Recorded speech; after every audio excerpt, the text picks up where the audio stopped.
మరిన్ని రాష్ట్ర వార్తలు వేగంగా సంక్షిప్తంగా చూద్దాం.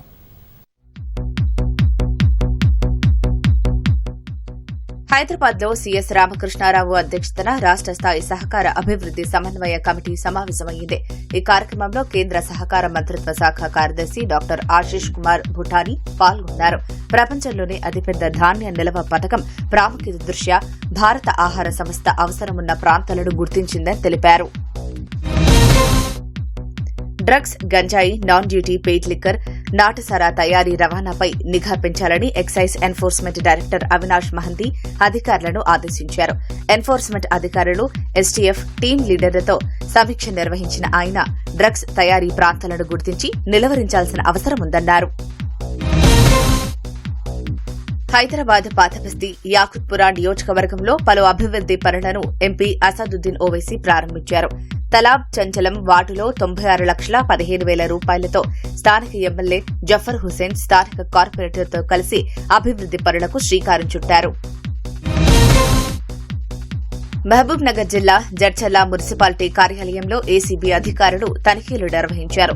మున్సిపాలిటీలోని అన్ని విభాగాలపై తనిఖీలు నిర్వహించి ఏవైనా అక్రమాలు జరిగాయా అని ఆరా తీశారు.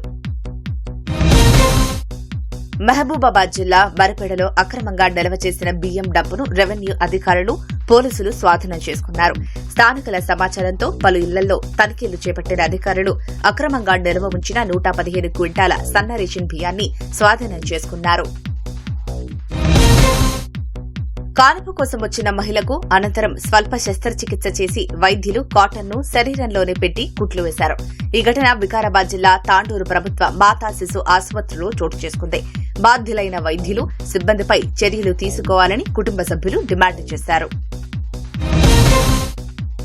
హైదరాబాద్ కాచిగూడ రైల్వే స్టేషన్ సమీపంలో రైలు కింద పడి ఆత్మహత్యకు యత్నించిన ఓ వ్యక్తిని పోలీసులు రక్షించారు. రైల్వే ట్రాక్పై పడుకుని ఉండటాన్ని గమనించిన పోలీసు సిబ్బంది క్షణాల వ్యవధిలో స్పందించి అతడిని ట్రాక్పై నుంచి పక్కకు లాగేశారు.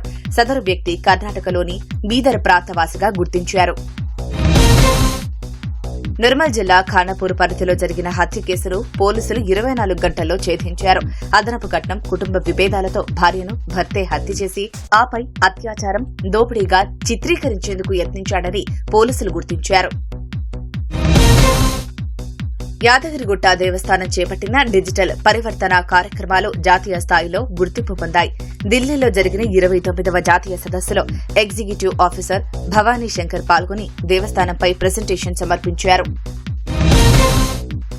జోగులాంబ గద్వాల జిల్లా కేంద్రంలో 16వ జాతీయ ఓపెన్ తైక్వాండో పోటీలను ఎమ్మెల్యే బండ్ల కృష్ణమోహన్ రెడ్డి ప్రారంభించారు.